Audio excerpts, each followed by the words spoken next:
আসানসোল পুর নিগমের বিরুদ্ধে হাইকোর্টে বিস্ফোরক অভিযোগ। টাকা চাওয়ার অভিযোগ আসানসোল পুর নিগমের বিরুদ্ধে। 20 লক্ষ টাকা দিলে বেআইনি নির্মাণ ভাঙা বন্ধ করে দেওয়া হবে, এমনটাই অভিযোগ আসানসোল পুর নিগমের বিরুদ্ধে। আপনাদেরকে আরো একবার জানিয়ে রাখি, হাইকোর্টে বিস্ফোরক অভিযোগ আসানসোল পুর নিগমের বিরুদ্ধে। 20 লক্ষ টাকা দিলে বেআইনি নির্মাণ ভাঙা বন্ধ। 20 লক্ষ টাকা দিলে ভাঙা হবে না বেআইনি নির্মাণ। আসানসোল জেনারেল ফান্ডের নামেই টাকার দাবি। প্রথম দফায় 20 লক্ষ টাকা দেওয়ার পর ফের 20 লক্ষ টাকা দাবি। বারবার এভাবেই টাকা চাইছে পুরসভা। হাইকোর্টে অভিযোগ মামলাকারীর আইনজীবী। এ বিষয়ে আমরা জানবো। আমরা সরাসরি চলে যাবো আমাদের প্রতিনিধি ছোটন সেনগুপ্তের কাছে। ছোটন, আসানসোল পুর নিগমের বিরুদ্ধে ঠিক কি কি অভিযোগ উঠে এসেছে? দেখো, যেটা জানিয়ে রাখি যে আসানসোল পুরসভার অধীনে যে রানীগঞ্জ জামুরিয়া রয়েছে, সেখানে 11টি বেসরকারি কারখানা রয়েছে এবং সেখানে কারখানার ভিতরে বেআইনি নির্মাণ করেছে বলে 11টি কারখানাকে পুর নিগমের তরফে নোটিশ করা হয়েছিল এবং সেই বেআইনি নির্মাণ ভাঙা হবে বলে নোটিশ করা হয়েছিল গত বছর, এক বছর আগে।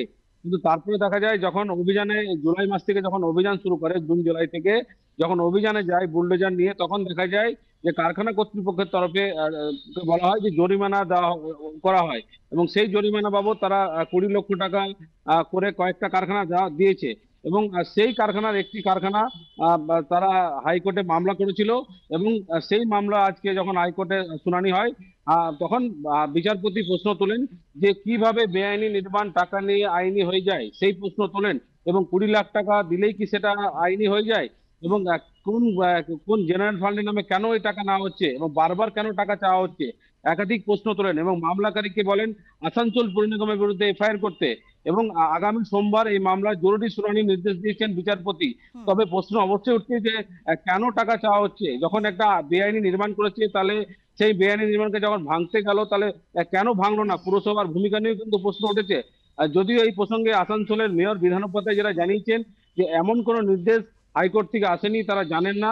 যদি কোনো এই ধরনের অর্ডার বা নির্দেশ আসে, তাহলে আইনি পথে তারা সেই বিষয়ে তারা জানাবেন, এমনটাই জানিয়েছেন।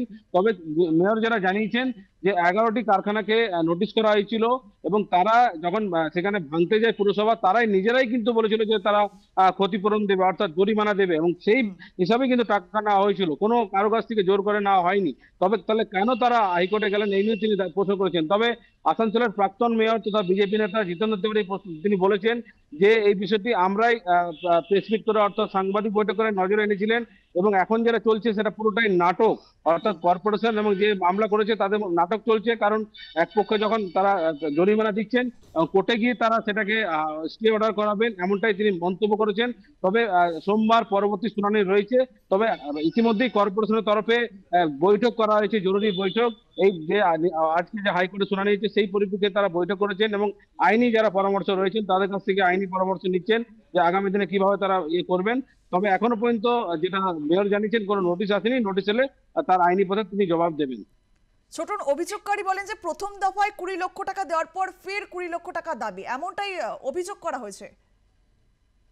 দেখো, বেসরকারি কারখানা একটি রয়েছে, সেই বেসরকারি কারখানা কর্তৃপক্ষের তরফে হাইকোর্টে মামলা করা হয়েছিল এবং তারা যেটা দাবি করেছেন যে 20 লক্ষ টাকা তারা জরিমানা দিয়েছেন এবং পরবর্তীকালে আবার 20 লক্ষ টাকা চাওয়া হয় এবং সেই কারণে তিনি মামলা করেছেন। এবং কেন টাকা চাওয়া হচ্ছে, যখন বেআইনি নির্মাণ করা হচ্ছে, তাহলে হাইকোর্টে প্রশ্ন উঠছে যে আসানসোল পুরসভার নিয়োগ ভূমিকা নিয়ে প্রশ্ন উঠছে যে বেআইনি নির্মাণ টাকা নিয়ে আইনি কি করা যায়, এই প্রশ্ন তুলেছেন। তাহলে কেন টাকা নেওয়া হচ্ছে? যখন বেআইনি নির্মাণ করা হচ্ছে তার বিরুদ্ধে কেন ব্যবস্থা নেওয়া হয়নি? একাধিক প্রশ্ন উঠেছে এবং কেন বারবার টাকা চাওয়া হচ্ছে? যখন 20 লক্ষ টাকা দিলেন, আবার 20 লক্ষ টাকা চাওয়া হচ্ছে কেন, এই নিয়ে করেছেন। এবং বিচারপতি মামলাকারীকে, যিনি আইনজীবী রয়েছেন, তাকে বলেছেন ইমিডিয়েট, অর্থাৎ আজকে কিন্তু এফআইআর করতে আসানসোল পুর নিগমের বিরুদ্ধে। কেন এই ধরনের পদক্ষেপ নিচ্ছেন?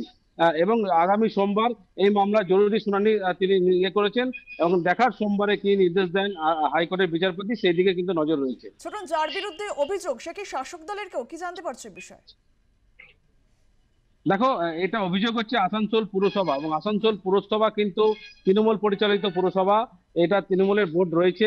তবে মেয়র বিধান উপাধ্যায় সেটা তিনি জানিয়েছেন যে আমরা কারো কাছে জোর করে টাকা নেইনি, আর যারা দিয়েছেন তারা নিজেরাই জরিমানা বাবদ সেই টাকা দিয়েছেন এবং যখন পুরসভার বুলডোজার সেখানে যখন ভাঙতে যায় বেআইনি নির্মাণ, আর তারাই তখন টাকা দেওয়ার তারা আবেদন করেন যে তাদেরকে টাকা নেওয়া হোক, এবং টাকা নিলে যাতে যে বেআইনি নির্মাণ সেটা ভাঙা না হোক। আমরা পুরসভার তরফ থেকে কিন্তু কোনো ধরনের জরিমানা নেওয়া হয়নি, তিনি এমনটাই দাবি করেছেন। এবং যেই টাকায় নেওয়া হয়েছে জরিমানা বাবদ কারখানা কর্তৃপক্ষ থেকে দেওয়া হয়েছে, কোনো জোর করে নেওয়া হয়নি, এমনটাই জানিয়েছেন মেয়র বিধান উপাধ্যায়। বেশ, নজর রাখো। ধন্যবাদ তোমায়।